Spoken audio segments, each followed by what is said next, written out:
Boa tarde, né, a todos e todas. A gente fica muito feliz, né, com a oportunidade de fazer mais um encontro da Rede ACID, né? Eles têm acontecido mensalmente. E para quem está aqui pela primeira vez, né, ou ainda não teve a oportunidade de me conhecer, eu sou a Luísa, sou assistente social e estou trabalhando aqui na CID Brasil e estou contribuindo aqui com o Léo nos encontros, né? Então, fico bem feliz de ver várias instituições e vários lugares diferentes. Acho que isso também dá para a gente uma perspectiva legal de saber que a gente está trazendo temas, né, que estão impactando várias pessoas.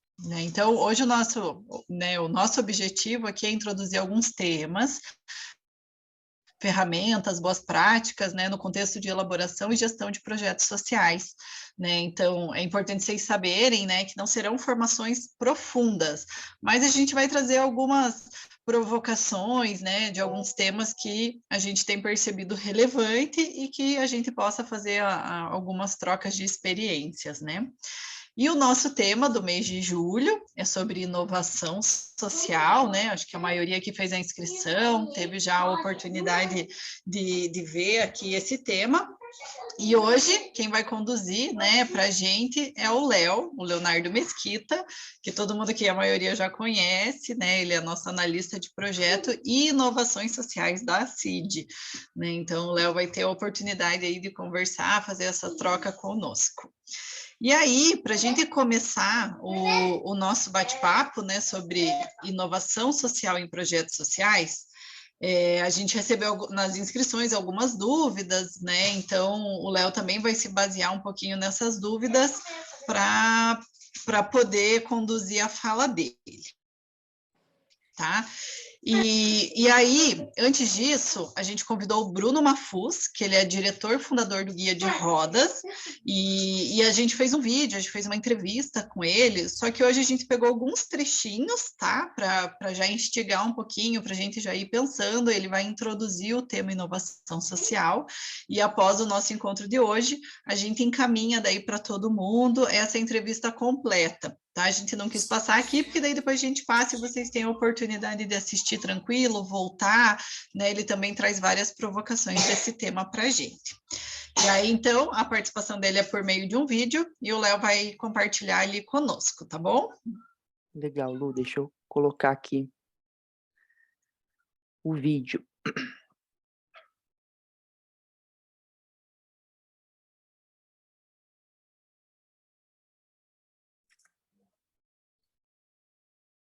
Beleza, vamos lá.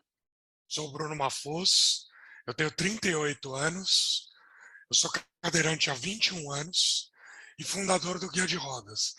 O Guia de Rodas é uma empresa de tecnologia a favor da acessibilidade, que tem o objetivo de proporcionar uma vida mais autônoma e inclusiva para todos.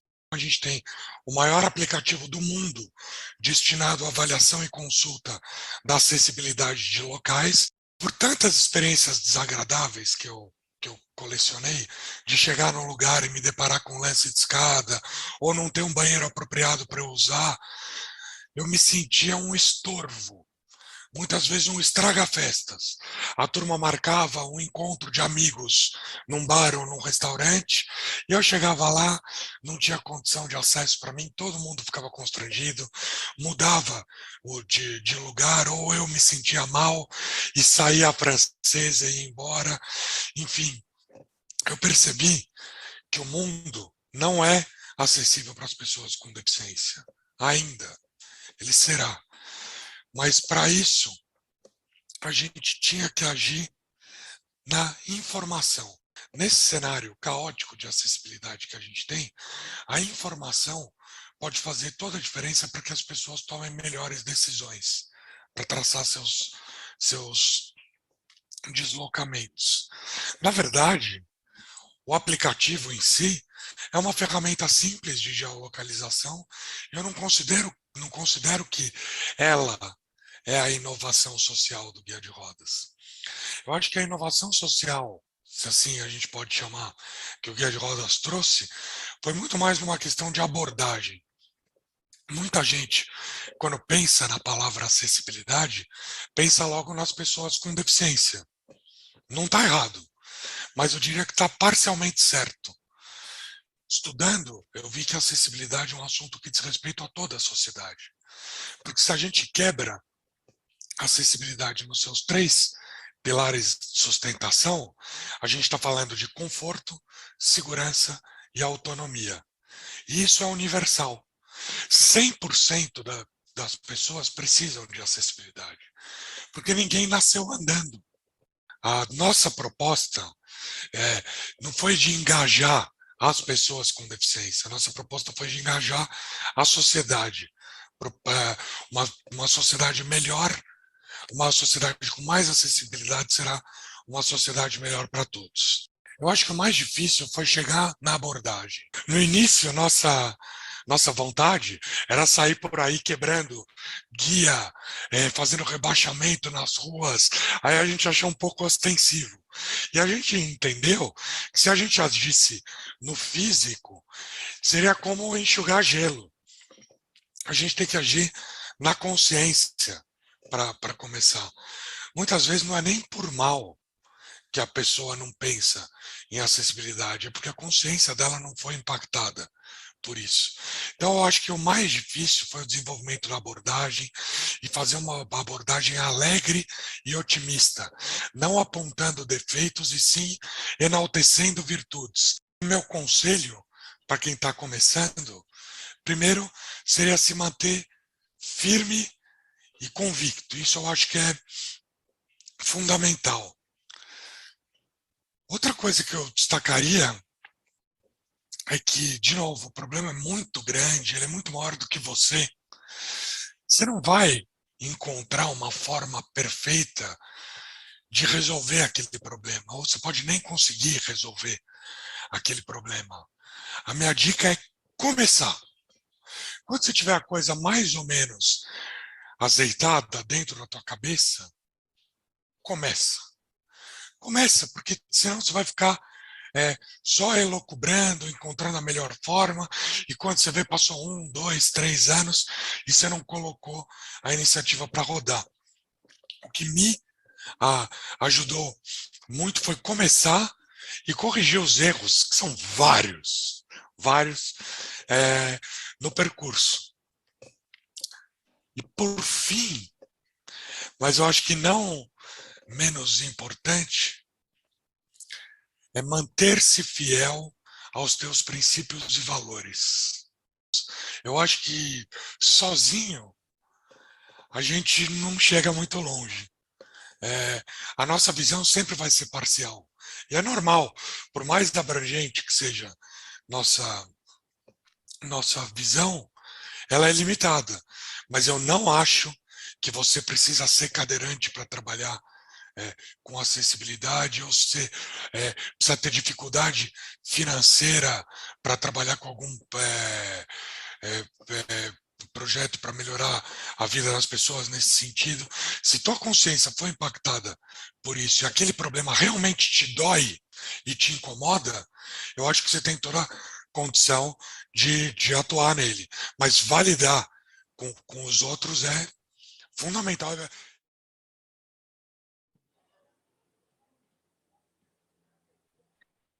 Boa, Lu, deixa eu voltar para a nossa apresentação aqui.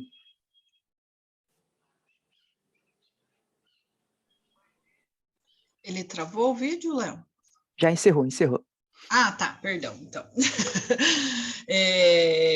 E sem dúvida, né, esse olhar do Bruno, acho que sobre inovação social, ele já dá uma pincelada ali para a gente, né, e já abre alguns olhares. E para que a gente possa dar sequência nesse encontro, eu vou convidar o Léo para abordar o tema, né, agora um pouco mais profundo sobre inovação social.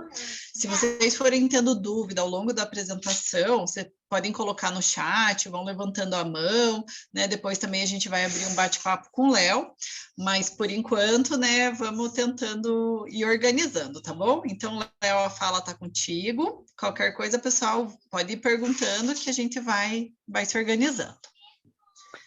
Legal, Lu, obrigado e fico feliz com a oportunidade de estar com vocês em mais um encontro, né? Esse que ele, de certa forma, prepara e introduz o nosso próximo encontro, né, que é sobre a escrita e elaboração de projetos. E a gente colocou ele justamente aqui para que quando a gente discutir essa escrita, essa elaboração de projetos sociais, a gente já chegue com uma mentalidade de alguns conceitos ali que a gente usa na inovação social, né? Então, o vídeo do Bruno, eu vou recorrer a ele em vários momentos aqui da nossa apresentação, tá?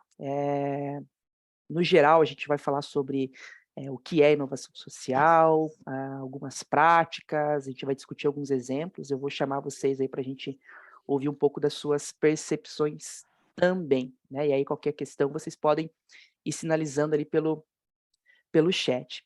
E aí, para a gente começar aí a história, eu queria tentar, junto com vocês, definir o que seria uma inovação, e eu queria entender o que vocês percebem com relação a isso. Queria ouvir pelo menos uma pessoa um conceito de inovação. Quem pode me ajudar?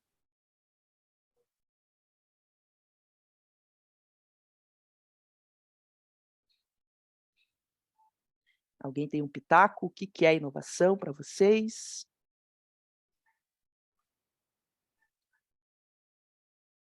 Tem medo de errar, não existe certo Eu posso falar, Léo. Manda ver, Esther. Inovação, eu entendo para mim que é uma releitura de uma situação, problema onde eu vou buscar uma nova forma de resolução ou afiançar aquilo que eu estou fazendo, mas é uma releitura. Legal, obrigado, Esther. Alguém tem mais um complemento ao que a Esther compartilhou, ou uma visão totalmente diferente do que ela compartilhou conosco? Mena colocou ali no chat que é trazer soluções para demandas reais. Soluções para demandas reais. Obrigado, Amena. Tudo bom? Eu diria, Léo, que é trazer, na linha do que você colocou da releitura, né? Trazer uma nova abordagem para problemas já bem estabelecidos, que já têm soluções bem estabelecidas, ou seja, buscar uma nova abordagem para esses mesmos problemas. Legal, obrigado, Edu, obrigado, Esther, obrigado, Amena. Vamos lá, eu concordo com o que vocês colocaram, né? E aí, para a gente construir essa reflexão, eu acho que é bem por aí, e eu queria trazer ela da seguinte forma, a forma como eu olho para a inovação, eu acho que é bem isso, essa releitura, para atender demandas, soluções para um problema, novas abordagens, como vocês falaram. E eu acho que um ponto importante para a gente colocar aqui dentro do termo inovação é o termo de criatividade. Alguém conhece alguma definição para criatividade?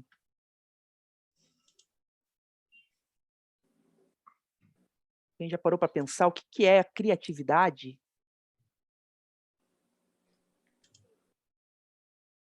Algum pitaco? Eu acho... Mais um pitaco? Manda ver, Edu. Eu acho que eu gosto muito de ver a raiz das palavras, né? Então, quando a gente fala de criatividade, é criar atividade, né? Então, criatividade é um movimento contínuo, né? De não parar no que já está estabelecido, ou seja, continuar esse movimento que pode ser de inovação, de várias coisas, né? Mas, assim, tá ligado à criação, né? Criação é algo novo, uma releitura do que já tinha, ou seja, movimento. Para mim, criatividade está muito ligada a movimento. Legal, Edu, obrigado. Também concordo com você, acho que é por essa linha. Eu trago uma outra perspectiva aqui, acho que bem complementar ao que o Edu trouxe, e aí vocês me dizem se faz sentido. Uma das definições, assim, uma das formas de pensar a criatividade também além desse movimento, esse criar, mas eu queria trazer ela aqui muito numa perspectiva de associação de ideias, né? Então, a gente tem aqui na nossa imagem várias bolinhas representando várias possíveis ideias, conhecimentos e experiências. Eu vejo muito a criatividade como de certa forma, essa cola que nos permite conectar essas várias ideias e experiências em determinado contexto, né? Então, essa é uma das definições também que a gente pode, uma das formas a gente olhar a questão da criatividade. Como que isso se conecta com inovação, né? E aí, quando a gente olha para a inovação, por isso que eu acho que faz bastante sentido o que vocês trouxeram, eu olho, por um lado, a criatividade, essa conexão de ideias, essa conexão de experiências, e quando eu olho a inovação, eu vejo essa mesma conexão de ideias, mas aplicadas de uma maneira prática. Então, é como se eu pegasse a criatividade e aplicasse ela numa solução, em algum movimento prático, né? Então, criatividade e inovação, acho que caminham totalmente juntas, né? Faz sentido a gente olhar a inovação e criatividade nessa perspectiva? Me deem um joinha aí. Legal, cabeças balançando, maravilha. E aí eu trago algumas frases aqui que também a gente pode definir inovação, né? Então, processo de introduzir novas ideias, dispositivos e métodos. Desagrupar ideias onde elas estão e reagrupar onde elas não estão, né? Então, acho que isso conversa bastante com o que vocês me trouxeram agora. E aí eu tenho a definição de inovação, mas e quando eu falo de inovação social? O que traz essa palavra para vocês?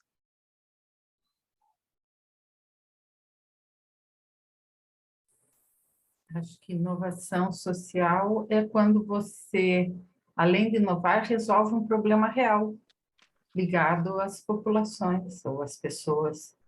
Aí você faz uma inovação que serve a um propósito. Legal, Rebeca. Legal, obrigado. Alguém tem um complemento ou discorda da percepção da Rebeca? Traz algum contraponto?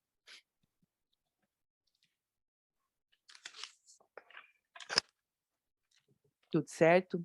Vamos seguir aqui, então. Depois me mandem ali no chat, caso alguém tenha uma visão diferente ou complementar. E estou contigo, Rebeca. Eu acho que eu também penso dessa maneira e eu acredito que a inovação social pode ser colocada dessa forma, né? Então, eu trago aqui algumas definições aí para a gente, né? Então, inovação social como a capacidade de gerar novas ideias, maneiras e meios de fazer as coisas e de abordar problemas públicos e sociais de vários tipos, né? Uma nova ideia, uma iniciativa para um problema social que seja mais eficaz, eficiente, sustentável, justas que os processos atuais, né? E que vê a sociedade que está operando receber o principal valor criado e não uma organização, uma empresa privada. Então, aqui é como se eu inovasse num produto, num método, mas não no sentido de alguma forma, impulsionar minhas receitas, meus lucros, né? Mas sim como uma perspectiva de inovar para que, de uma maneira mais eficiente, eu resolva aqueles problemas sociais que eu estou encontrando na minha comunidade, na minha cidade, no meu país, enfim, né? Então, faz sentido a gente definir inovação social dessa maneira? Vejo cabeças balançando, legal, maravilha. E aí, para a gente perceber, que exemplos que a gente pode ter, galera, de inovações sociais, né? Eu quero aqui desmistificar também ao longo da conversa essa ideia de inovação. Eu acho que quando a gente traz a palavra inovação, acho que vem uma carregada aí de muita tecnologia, coisas sempre disruptivas, novas. Mas olha, eu tenho muita certeza que todo mundo aqui, em algum momento da sua jornada empreendedora, já inovou de alguma maneira.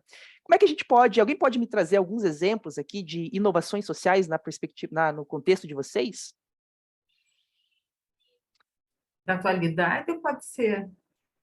Pode ser o Ploy. O Ploy é uma ferramenta de acessibilidade que traz ali, né? Pode explicar para a gente, Rebeca? Pouquíssimas palavras, só para a gente também não travar aqui. É um dispositivo para a estabilidade da cadeira de rodas na mobilidade urbana. Mas quando você falou em inovação social, eu pensei no voto feminino. Isso foi uma baita inovação. Eu pensei no voto feminino. Voto feminino? O voto feminino, lá no começo do século passado, quando as mulheres não podiam votar, e alguém inovou, e isso virou comum. Tanto é que hoje as mulheres nem lembram que em algum momento da história as mulheres não votavam porque eram mulheres. Então, acho isso uma grande inovação social. Não sei se é ou não é, mas eu sinto assim. Não, mas legal. Nunca tinha parado para pensar nessa perspectiva. Então, nós temos, além do voto feminino que a Rebeca colocou, o Ploy como um dispositivo de acessibilidade. Sei que o Edu também trabalha com bastante inovação aqui. Que mais? Que inovações que vocês percebem ou já criaram no contexto de vocês? Bom, a gente na Brother faz apoio para atividades externas, né? E só rapidinho, uma coisa que a gente vai fazer agora é usar o nosso aplicativo de forma gratuita para conectar pessoas cegas com pessoas que têm bike tandem, que dá para os cegos pedalarem, de forma gratuita, né? Então, fazer de um modo que eles tenham acesso a essas bikes. que legal, que legal. Puxando ali uma reflexão também no Bruno, né? Obrigado, Edu. E tanto o Ploy da Rebeca como os aplicativos do Edu estão intimamente conectados com demandas sociais, seja de acessibilidade, né? Os dois, na verdade, de alguma forma garantem o acesso de alguma maneira e quebram alguma barreira, né? Quando a gente recebeu o exemplo do Bruno, né? Tem uma parte que eu gostei bastante que ele trouxe, que assim, ele tem o aplicativo, mas ele diz que a inovação dele não é o aplicativo. O aplicativo é basicamente uma ferramenta, é um caminho para chegar na solução, mas que a inovação dele é a abordagem com que ele trata o tema de acessibilidade arquitetônica, né? Então, eu queria trazer esse ponto em específico, porque eu sou da área de tecnologia, como de formação, e eu sempre vi esse lado da inovação como essa questão de que ela tem que estar carregada de tecnologia, robótica e algo que transforma o mundo dessa forma, mas eu acho que não, acho que tem coisas muito simples que são inovações sociais. Por quê? Porque você conectou ideias e você está resolvendo um problema social. Então, para o caso do Bruno, a inovação social dele é a abordagem, é a fala, é a comunicação, né? E eu acho que isso é muito importante. Eu me lembro de um caso aqui de Curitiba, que também me marcou muito, que era um professor de educação física que ele viu uma caixa de bolinhas de ping-pong velhas, assim, no depósito da escola, porque a instituição recebeu uma doação de bolinhas, mas não tinha a prática do ping-pong, não tinha mesa, não tinha raquetes, né? O que ele fez? Ele pegou essas bolinhas, ele conectou com barbantes no teto, e a partir dessa bolinha, ele conseguiu fazer uma nova metodologia de coordenação com seus alunos, né? Então, poxa, isso ele conectar a coisas que você já tem, ideias diferentes para resolver um problema, né? Então, legal esses exemplos e reflitam. Então, Léo, Oi, desculpe. nesse sentido, eu acho o Pernas para QTQ era uma imensa inovação, porque incluir cadeirantes numa corrida de rua conduzidos por corredores amadores, aí sim está a nossa inovação. O produto resultante disso, low-tech, como você acabou de falar, né? Não tem ainda não tem nada embarcado nele, né? Ele é roda e metal e aço inox, então ele tem, digamos assim, é tudo produto de prateleira. Mas o Pernas para QTQ era uma baita inovação, e eu acho que isso ainda hoje, porque do que eu percebo, nós somos talvez o principal fator de visibilidade das pessoas que usam cadeiras de rodas, porque a nossa ação é voltada para o cadeirante, não para o corredor. E eu tenho visto que faz isso uma imensa diferença no resultado que a gente obtém. Então, para mim, é aí que está a inovação, de fato, né? O Ploy também é uma inovação, é um produto que vai causar muito impacto social, mas o Pernas... E garanto que a roda já existia, você não inventou. Os eixos já existiam, você não inventou. Inventei, não. A única coisa que você fez foi conectar esses vários dispositivos já existentes, sim, aplicando a uma outra demanda social. Perfeito, Rebeca, eu tenho total certeza que sim, é uma grande inovação social. Para a gente seguir aqui, eu trouxe mais 2 exemplos, né? Um que eu sempre trago nessa fala, que eu sou fã, que é o Aravind, que é o Hospital de Olhos lá da Índia, Bangladesh, né? O que o criador do Aravind fez, né? Ele precisava resolver, havia muitas pessoas que adquiriam a cegueira, mas por questões de doenças que poderiam ser prevenidas, assim, né? Então, ele tinha que achar um meio rápido de resolver essas questões. Então, ele fez um sistema lá ele acelerou o atendimento a essas pessoas, ele acelerou o processo de cirurgias para que em um dia eles fizessem muitas e muitas cirurgias comparada aí à média tradicional nos hospitais, né? E aí aqui a inspiração dele foi o McDonald's. Então, basicamente, ele diz que ele aplicou o processo de produção do McDonald's, mas para cirurgias dos olhos, né? Vale a pena vocês pesquisarem. E o outro aqui, que é o Desiderata também, ele trabalha ali com um modelo são atendimentos a crianças com câncer, né? E aí o que eles fizeram? Eles desenvolveram um sistema eles tornaram as salas, os centros ali de cirurgias com uma arquitetura, um design mais lúdico para crianças, com mais cores, tem aqui nessa foto o fundo do mar, enfim. O que eles perceberam? Que só o fato deles mudarem o ambiente onde essas crianças estavam, eles conseguiram mensurar que essas crianças, melhoras no tratamento delas. Então, elas conseguiam passar pelo processo de tratamento de câncer de uma maneira muito mais, menos, vamos dizer assim, penosa, do que naquele ambiente hospitalar mais tradicional, né? Até a adesão dessas crianças ao tratamento foi maior. Então, é isso que eu queria trazer para vocês, alguns exemplos de inovação social que não precisa ser um super robô da NASA aqui para a gente considerar como inovação, né? E aí, nessa perspectiva, eu trago aqui derivações da inovação social. Acho que tem alguns meios onde isso pode acontecer, que eu acho que é importante a gente trabalhar. Então, o primeiro deles é como um novo negócio, uma nova organização. O Ploy nasceu dessa inovação. O Brother nasceu da inovação ali do Edu. Quando a CID nasceu, ela nasceu porque primeiro veio a nossa metodologia de diagnóstico, de gestão. Então, veio essa ideia, essa solução para uma demanda mapeada aqui em Curitiba, e aí isso foi tomando corpo até que a gente formaliza a instituição como um negócio social ou como uma organização da sociedade civil. Então é importante ver que muitas organizações ou negócios saem ou partem de uma inovação social, de uma metodologia, de uma solução que você cria.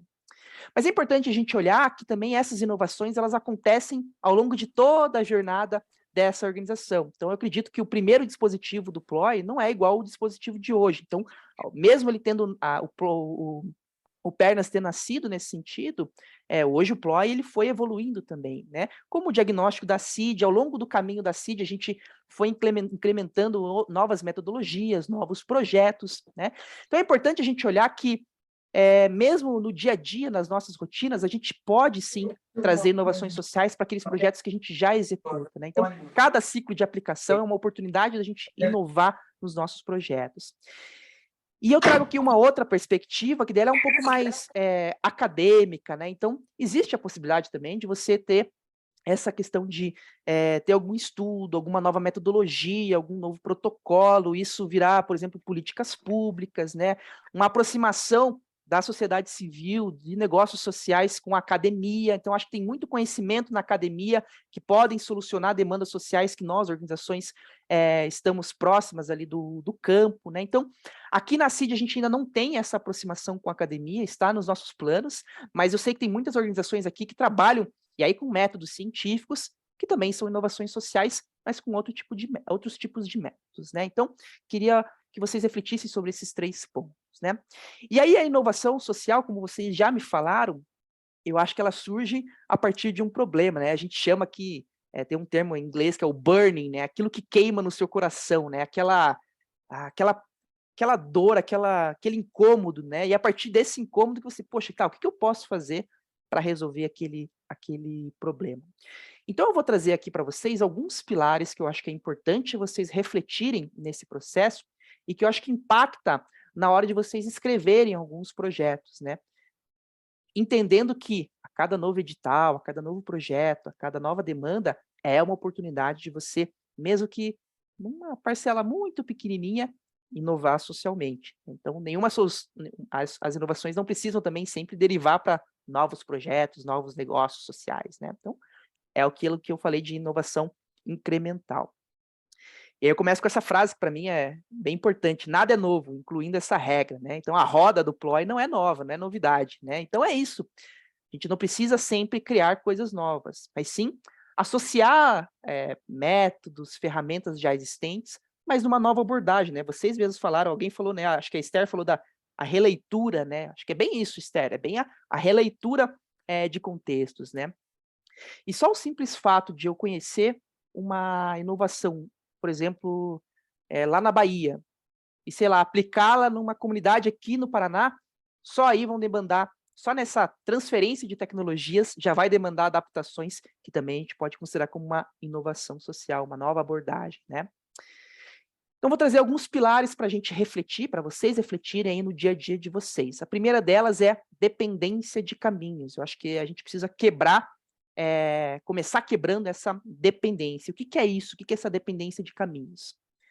Geralmente, as nossas soluções começam ali, a gente tem ali uma demanda, cria-se uma metodologia, a gente vai lá, opa, identifiquei uma forma de solucionar aquele problema, uma boa prática.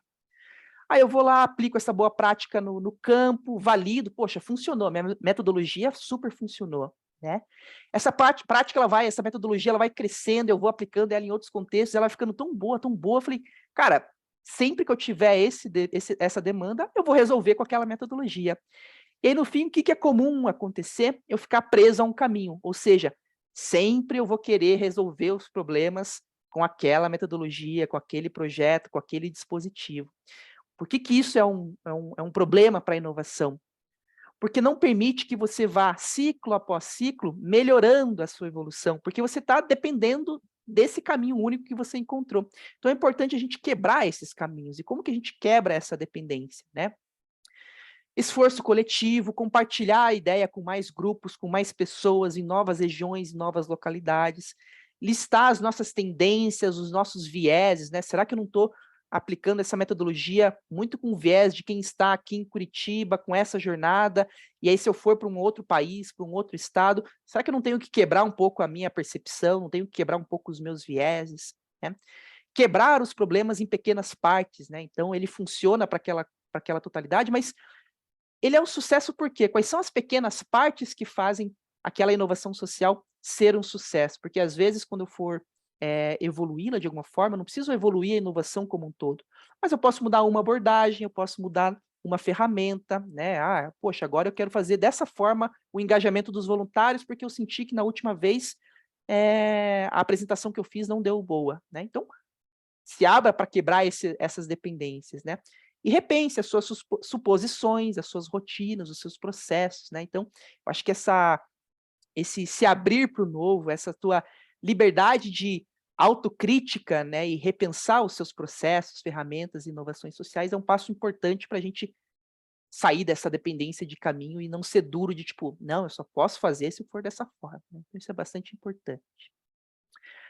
Precisamos também aprender com as nossas experiências, né? Então, aqui eu trago a ideia de aprendizado experimental, né?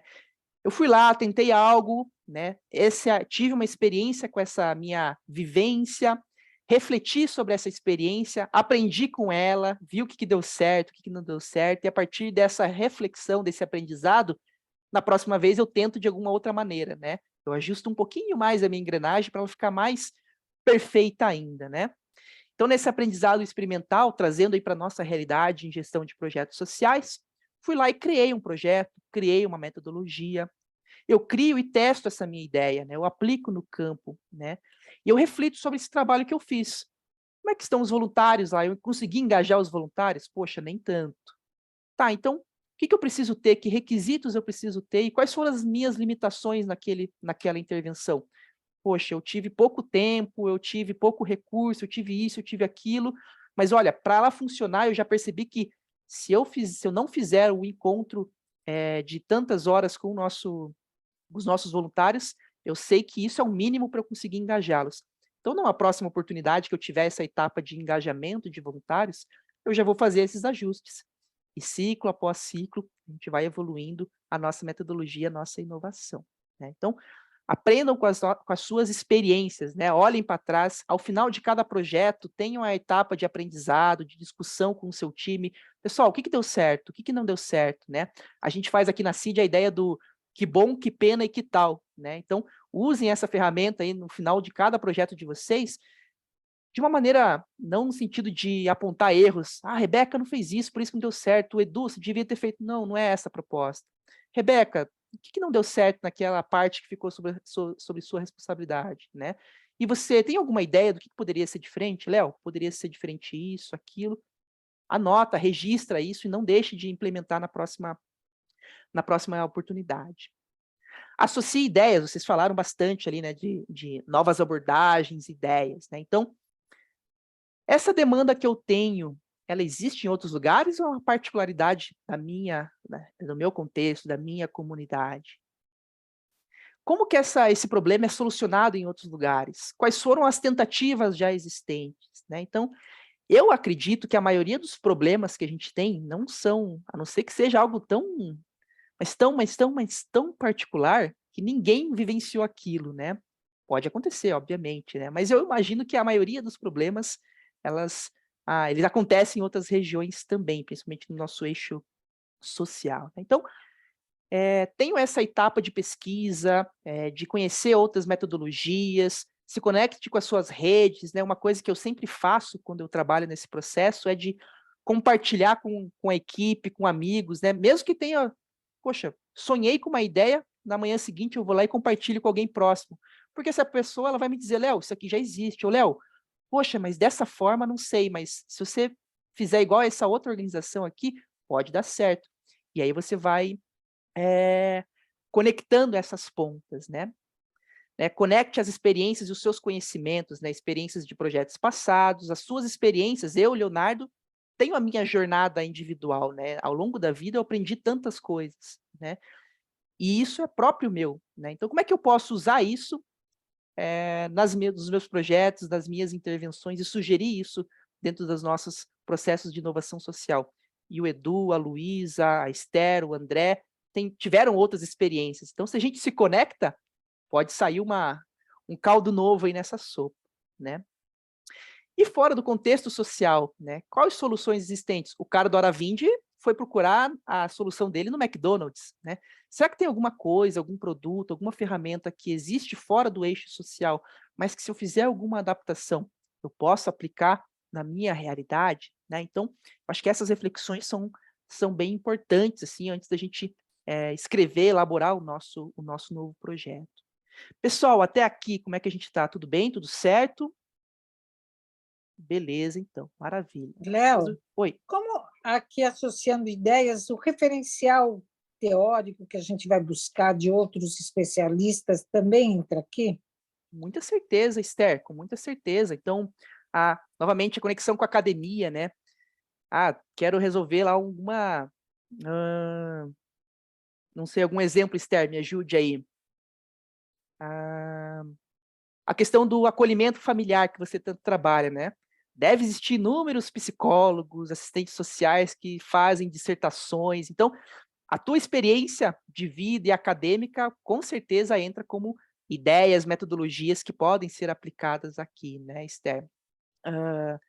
A gente teve o projeto Asas, né, que a Esther conhece bem também, trabalhando que é o trabalho com famílias. O projeto Asas, ele é uma metodologia canadense, que a gente conheceu, mas a gente adaptou para uma realidade brasileira, né? Então, a nossa realidade, então, o problema central era o mesmo, mas comparar a realidade socioeconômica brasileira com a realidade socioeconômica do Canadá é muito diferente, né? Então, eu peguei aquela ideia central, mas eu fiz adaptações, a gente fez adaptações para o nosso contexto aqui. Então, isso também é um referencial aí que eu posso utilizar no meu processo de inovação, no meu processo de escrita de um novo projeto, né? Então, acho que aprender com o passado é extremamente relevante, a gente só está aqui porque a gente foi evoluindo aí como sociedade ao longo desses milênios, né? E aí eu trago essa frase novamente, né? Desagrupar as ideias onde elas estão e reagrupar onde elas não estão. Então, pessoal, até aqui tudo certo com a associação de ideias. Esther, tudo bem? Maravilha. Um outro pilar aqui importante que eu trago aqui, que é a abordagem do sim, mas. Eu acho que vocês já viram isso também, né? Sempre que eu vou compartilhar uma ideia, até acho que no setor social nem tanto, mas no meio não social, onde tem muita competição entre os times e as equipes, né? Todo mundo quer sabotar o coleguinha de trabalho, né?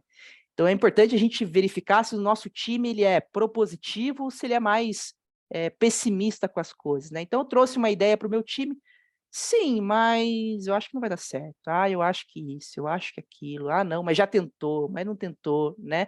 Então é importante a gente nesse processo de inovação, e os nossos times precisam se desconectar dessa abordagem mais pessimista e a gente trocar o sim, mas pelo sim e. Opa, que é uma ideia de complemento, uma ideia mais propositiva. Léo, legal, e se a gente fizer isso aqui também? E se a gente adicionar essa metodologia? E se a gente conversar com fulano? E se a gente conversar com ciclano? Né? Então, ela é uma abordagem que, colaborativamente, a gente vai construindo as ideias. Porque, de novo, eu, Leonardo, tenho a minha experiência individual, a Esther tem a dela. E quando eu conecto as experiências do Leonardo com a experiência da Esther para resolver um problema social, a gente está criando uma nova abordagem, porque a Esther, esse conjunto Leonardo e Esther é um conjunto novo, particular. E se eu boto o Edu no meio da sopa, é uma abordagem nova ainda. Então, é importante vocês verificarem quanto que na fala de vocês, na relação de vocês com seus times, vocês são propositivos com relação às ideias, né? E aí eu vou querer tirar do papel essa ideia, né? Então, a ideia de projetos piloto, protótipos, né? É muito comum no ambiente de produtos e serviços, né? Não sei se vocês já viram o protótipo do iPhone, por exemplo, que era um pedaço de papelão com os botões fictícios, né? Então, é um protótipo. Na nossa realidade, a gente pode também ter projetos piloto, projetos de testes, né? Então, nesse sentido, identifiquem uma necessidade, né? Alguém, ou seja, um público-alvo específico, precisa fazer algo, ou tem uma necessidade específica, porque tem alguma limitação, alguma barreira específica que você precisa quebrar no teu projeto. Ou seja, num projeto teste, é muito importante que você tenha muita clareza do que você está trabalhando, o que você quer testar nessa nova abordagem. Objetivo claro, o que eu preciso aprender nesse teste? Tá? Então, eu quero aprender, eu quero verificar se, com esse novo modelo de sensibilização de voluntários, ao final do projeto, eles estarão mais engajados. Então, beleza. Então, eu mudei uma parte do meu projeto, da minha intervenção, e eu sei muito bem o que eu preciso testar. Tem as hipóteses claras, né? A minha hipótese é que, se eu mudar a forma como eu sensibilizo os voluntários, então eles vão estar mais engajados. Essa é a hipótese que eu quero testar no meu projeto, nessa minha intervenção, nessa minha inovação.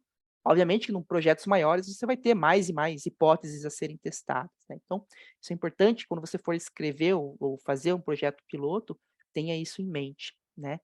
O que eu posso construir rapidamente, né? Talvez eu não possa acabar com a fome em um projeto, mas talvez eu possa testar alguma intervenção que intervenções, no final das contas a gente acaba com a fome, né? Então, o que eu posso testar de maneira rápida, com custo baixo, no meu exemplo do voluntariado, né?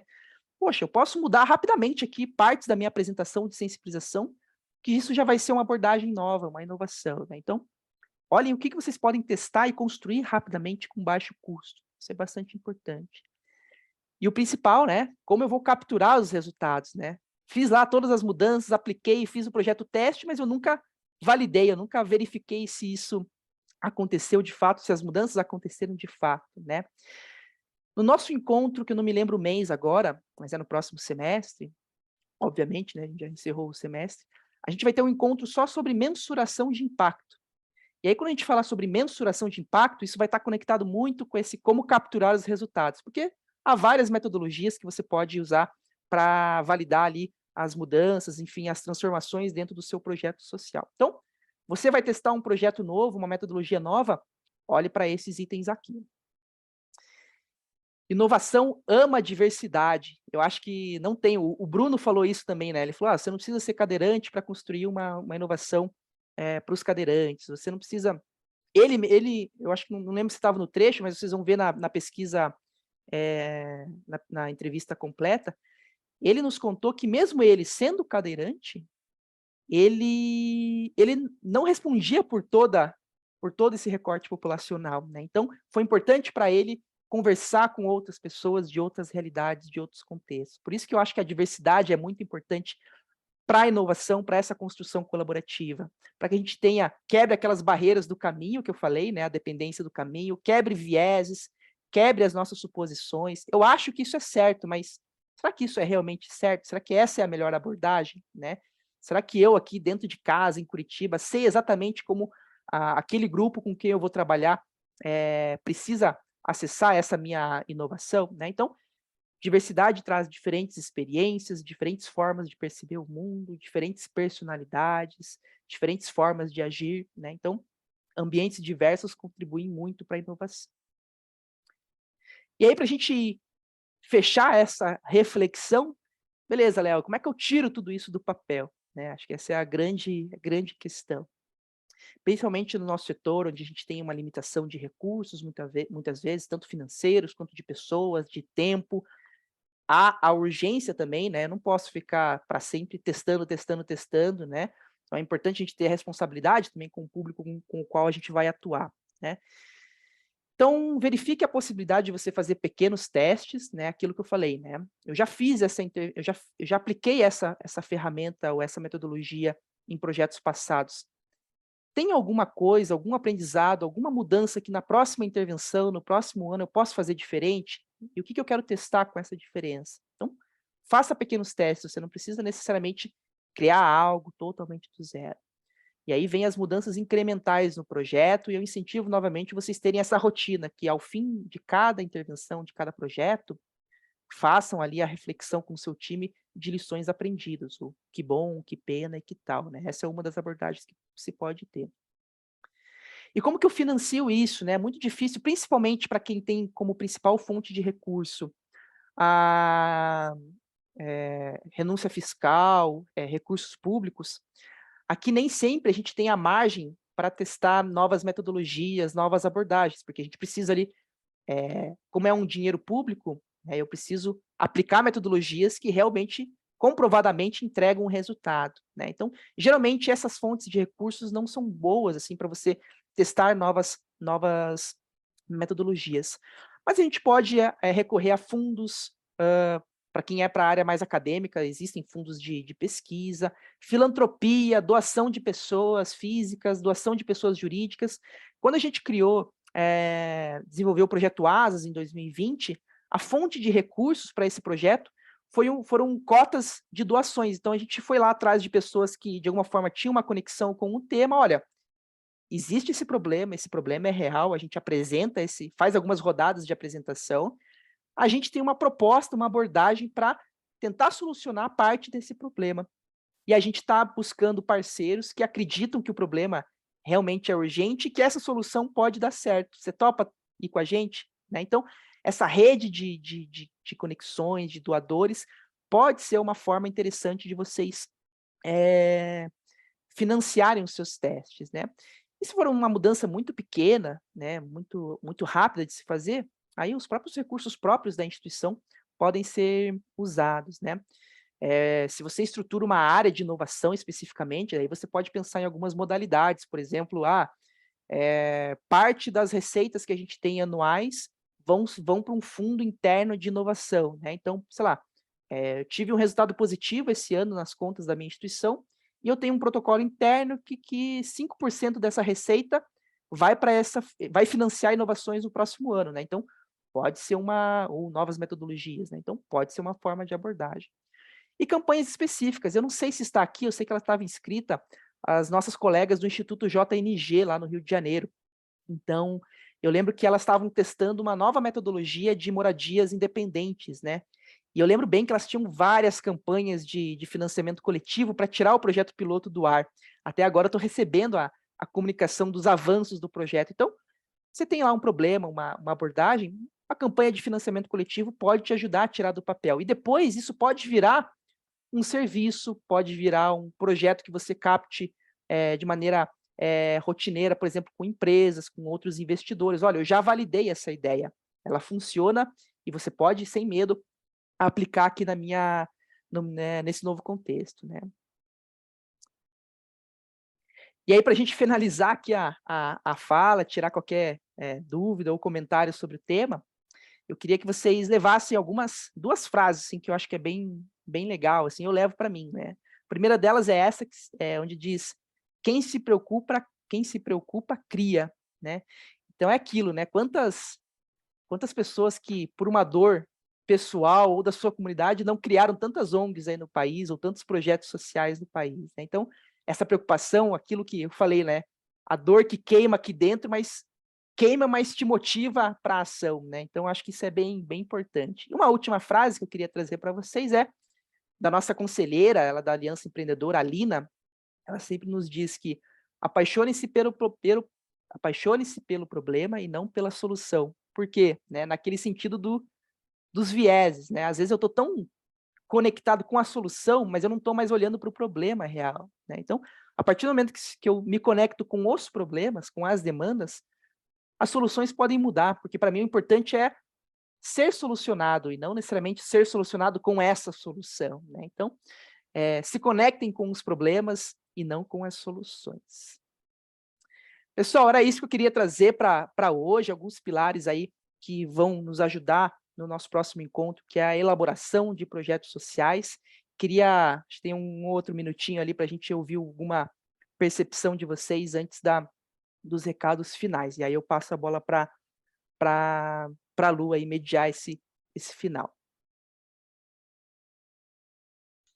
Obrigada, Léo. Acho que todo mundo sai, né, satisfeito. Acho que é interessante, né? A gente vai trazendo pinceladas dos assuntos, assim, mas também nos instiga a pesquisar mais, a fazer mais trocas, né? Eu acho que esse momento aqui é com esse intuito, né, que a gente possa querer trocar e cada vez mais, né, melhorar as nossas percepções. Então, como o Léo falou, né, o nosso tempo está chegando ao fim, né, a gente fica muito feliz com esse encontro, acho que para a gente também é bastante satisfatório. Quero, né, pedir para vocês compartilharem no chat, assim, né, o que vocês acharam, ou se vocês têm alguma outra coisa que ficou em dúvida, né, se vocês quiserem, depois que a gente aprofunde mais alguma coisa, a gente pode ir trocando ao longo da semana. A gente vai passar o vídeo inteiro, né, do Bruno, a gente pode compartilhar essa apresentação do Léo também, né, que vai, acho que daí facilita um pouquinho. Eu quero pedir, se quem puder se sentir confortável de abrir, né, a câmera para a gente poder tirar um print da nossa atividade de hoje, assim, a nossa fotinha, já que a gente não está se encontrando presencialmente, pelo menos para a gente ter o rostinho de todo mundo, né, acho que acaba facilitando. Ô, Léo, assim fica a cuspinha, a gente acaba ficando maior, nós três aqui, ou não consegue, você pode será? mudar ali em cima, tem as visualizações ali no canto superior A direito. galeria, deixa eu tentar pôr. Ah, coloquei todo mundo, Aí eu acho que tem fechou. mais de uma página, né? Então dá pra gente tirar Temos 2 dois páginas, prints aí. Se mais alguém conseguir a câmera, senão a gente já pode se organizar para ir tirando. Estamos nos minutinhos finais do nosso encontro de hoje. Então, eu vou tirar o primeiro print da primeira tela, daí aviso para vocês do segundo, tá? 1, 2, 3 e... Aí, deixa eu ver se todo mundo ficou legal. Ficou bom. E agora vamos para o segundo print, na segunda tela. Acaba repetindo, né? Quem está com a câmera aberta vai aparecer nos dois, mas daí a gente pega o nome de quem não estava também no segundo. Então, vamos lá. 1, 2, 3. Opa, abri o chat aqui só um pouquinho. Não tem problema, quem tiver sem câmera faz parte. Aí, tirei então o print.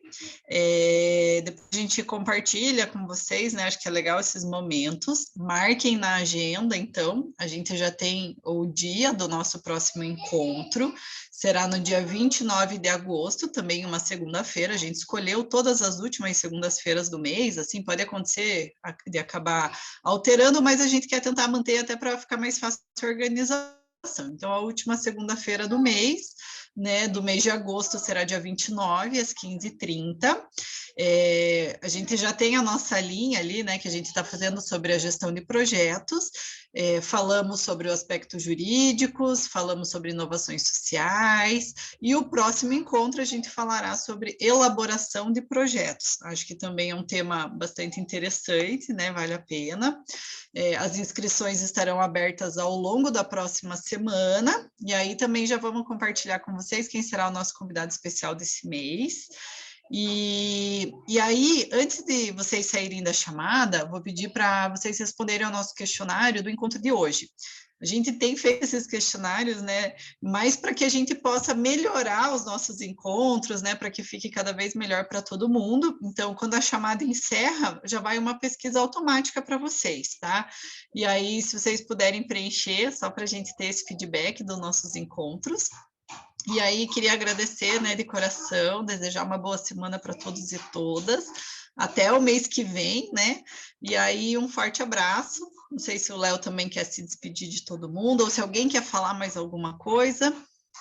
Senão, a gente pode encerrar. Obrigado, pessoal. Feliz aí de estar com vocês. Fico à disposição para aprofundar o tema, né? A gente traz alguns pilares aqui, mas é um tema que eu super gosto de... Então, vocês têm todos os meus contatos aí para a gente continuar essas trocas. E sucesso na jornada inovadora aí de vocês.